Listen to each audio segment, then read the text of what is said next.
Bonjour, je m'appelle Ghislain Thibault, je suis professeur de communication à l'Université de Montréal.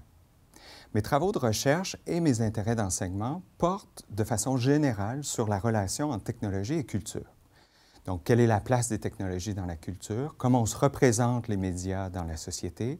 Puis, est-ce qu'on connaît bien aussi nos technologies et nos médias? Cette relation-là entre technologie et culture n'est pas toujours évidente. Donc, on aime beaucoup nos technologies, nos bidules informatiques pour se déplacer dans une ville ou prendre des rendez-vous dans nos agendas. Mais il y a toujours un côté de nous-mêmes qui sent que les technologies empiètent aussi sur notre souveraineté humaine, donc sur les qualités puis sur les habiletés que nous, humains, avons. La première d'entre elles, c'est l'intelligence, par exemple. Donc, on dit de nos téléphones qui sont intelligents, on dit de nos villes maintenant qu'elles sont intelligentes, puis bientôt peut-être avec l'Internet des choses, que nos frigos sont intelligents. En fait, si on vit cette relation-là de façon paradoxale et conflictuelle, pour moi, c'est la démonstration que les technologies ne sont pas juste des choses ou des objets, qu'en fait, c'est un espace où viennent se cristalliser tout un tas d'enjeux, que ce soit des enjeux de pouvoir, de savoir, des enjeux culturels, des enjeux politiques ou même des enjeux éthiques. Dans mes travaux de recherche, j'essaie, pour analyser les technologies, de prendre une espèce de distance critique.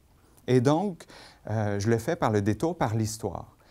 En prenant un détour par l'histoire, pour moi, c'est une sorte de recul qui me permet de mieux comprendre, de faire ressortir ou de mettre en lumière des enjeux qui, autrement, n'auraient pas été visibles. Mes travaux portent généralement sur trois grands axes en histoire des médias et en histoire des technologies. Le premier axe, je m'intéresse aux imaginaires sociaux qui sont liés aux technologies et aux médias. Donc, je me demande comment est-ce qu'on se représente les médias et le rôle des médias et le rôle des technologies dans une société donnée, à une époque donnée, par exemple. Je me suis intéressé particulièrement à l'histoire de l'électricité sans fil, donc au rêve de l'électricité sans fil au début du 20e siècle.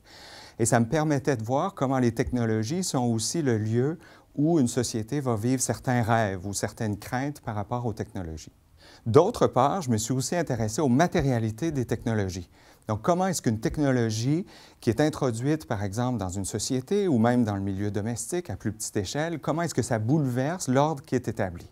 Je me suis beaucoup intéressé aux réseaux avec fil. Donc, à la fin du 19e siècle, quand on invente le télégraphe, le téléphone, on va voir apparaître des fils télégraphiques dans les villes.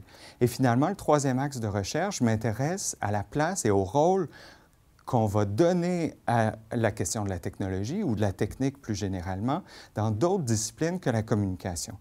Donc, en communication, c'est un espace qui est vraiment privilégié pour l'étude de la technologie et des médias parce qu'historiquement, c'est un des aspects et un des pans de recherche que nous privilégions.